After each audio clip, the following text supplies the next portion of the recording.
Alright, the last functional group. Yes, amides. These are guys that contain, you might have guessed by now, an amide group. An amide group has an NH2 in it, as you may have guessed because amine sounds like amide. They have an NH2 in it, but for amides, the NH group is directly joined to a carbonyl. So the motif you're looking for is CONH2. Let me just write that a little bit closer so you don't think that they're disconnected. For example, you might have a carbon chain, and in this carbon chain you see a NH2 group, but that NH2 group is right next to a carbonyl, which means over here on this carbon there is a C double bond O. And of course the rest is filled with hydrogen because all carbons must have 4 bonds. There we go. Some properties of amides. You may have guessed that they can form H bonds because there are not one but 2 H's that are joined onto the N. So that makes the H's there very partially plus and the N very partially minus. And so they will be able to form H bonds. If I were to just expand that out there, it will look like this. So here's the full structure with NHH, or NH2 for short if you want to condense it down. These guys are soluble in water. Why? Because they're polar. They're polar this way, as you might expect, because O and N are both electronegative. These are also one of the main functional groups found in proteins. So again, this is why we are learning about amides and learning how to recognize them when we see them. Important for biology if you take Biology 12. The name in amides ends in amide. Yes. Good patterns. Alright, let's have a look.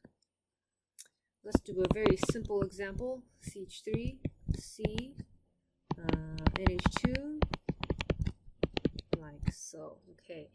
Now, much like how we had the aldehydes and the carboxylic acids, where that functional group is prioritized, the same thing happens with amides. The amide is always going to happen in a carbon number 1 because it has to be next to a carbonyl, thus making the amide always at the end. So it's always number 1.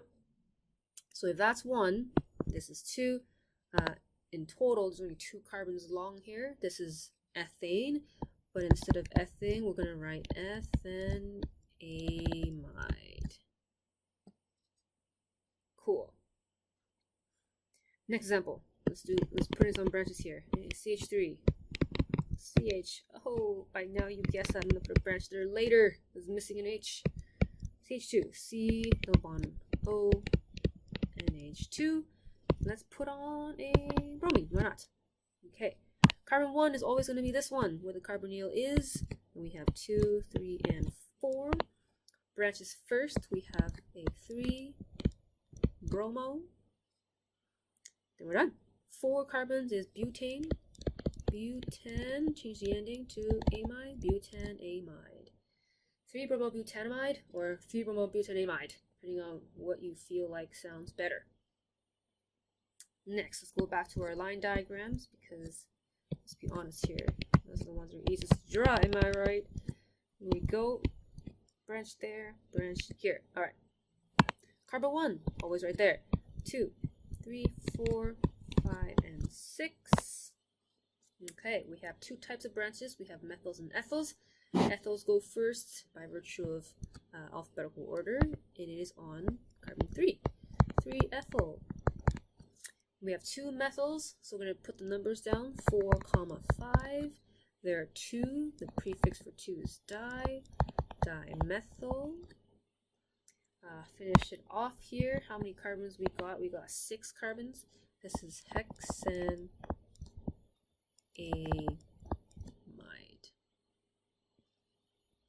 Next, okay.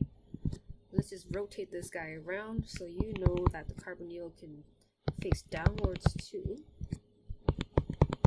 Go. Okay. Carbon 1 is going to be right there. 2, 3, 4, and 5. Okay. 2 fluoros. They are located on 3 and 4. There's 2, so it's difluoro. There's 5 carbons. This is pen, 10,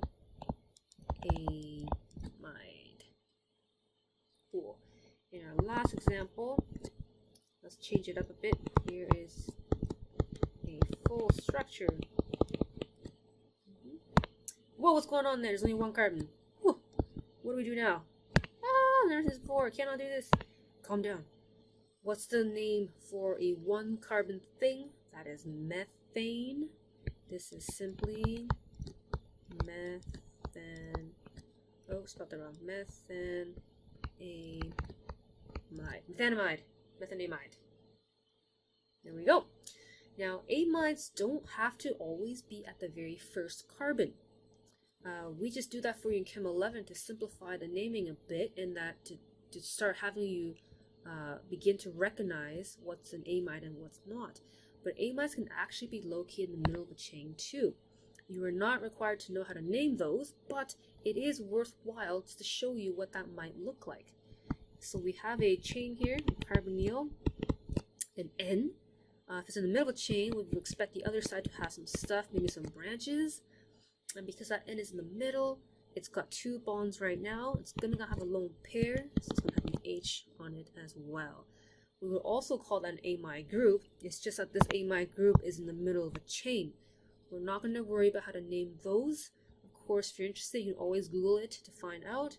But for our purposes for Chem 11, all of our amides will have an amide group on position 1.